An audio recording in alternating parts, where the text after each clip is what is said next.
សួស្តីអ្នកទាំងអស់គ្នានៅក្នុងថ្ងៃនេះខ្ញុំនឹងធ្វើបទបង្ហាញមួយទៀតទាក់ទងជាមួយនឹងការសរសេរអក្សរខ្មែរនៅក្នុងកម្មវិធី AutoCAD វគ្គ 2 ដែលកាលពីវីដេអូមុនខ្ញុំបាននិយាយអំពីការសរសេរអក្សរខ្មែរនៅក្នុងកម្មវិធី AutoCAD ដែលយើងសរសេរផ្ទាល់នៅក្នុងកម្មវិធីហើយនៅក្នុងថ្ងៃនេះយើងនឹងមានកម្មវិធីក៏ដូចជា website ជំនួយមួយដែលអាចឲ្យយើងសរសេរអក្សរខ្មែរបានលឿនអញ្ចឹងឧបមាថាខ្ញុំចង់សរសេរ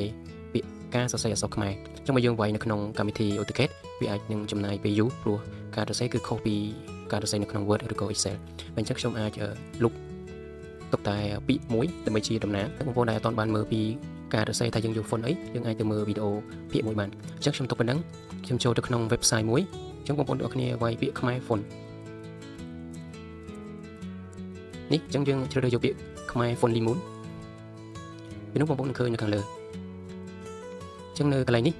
ពេលបើកមកកាន់ website ខ្មែរ font យើងនឹងឃើញពីចំណុចទី1នេះគឺយើងអត់ប្រើនៅកន្លែងហ្នឹងទេយើងមកប្រើកន្លែង Unicode Legacy នៅត្រង់ចំណុចនេះពេលដែលបងប្អូនសរសេរនៅកន្លែងនេះជាភាសាខ្មែរវានឹងលោតជាភាសាអង់គ្លេសដែលវាបកប្រែទៅជាពាក្យផ្សេងអញ្ចឹងយើងសរសេរមកអញ្ចឹងខ្ញុំសរសេរការសរសេរអក្សរខ្មែរអញ្ចឹងយើងសរសេរយើងត្រូវផ្លាស់ប្ដូរ font ទៅជាអក្សរខ្មែរនៅត្រង់ចំណុចនេះការសរសេរអក្សរខ្មែរអញ្ចឹងវាចេញបែបហ្នឹងអក្សរដែលវាបកប្រែវានឹងចេញនៅខាងស្នាមដៃនៅខាងស្នាមនេះគឺជាអក្សរដែលយើងធ្វើការ copy ចូលទៅក្នុងកម្មវិធី AutoCAD អញ្ចឹងខ្ញុំធ្វើការ copy ហើយខ្ញុំចូលទៅក្នុងកម្មវិធី AutoCAD អញ្ចឹងទាំងអស់គ្នា select លើអក្សរដែលយើងតំណាងនេះមក2ដងហើយលុបវាចោល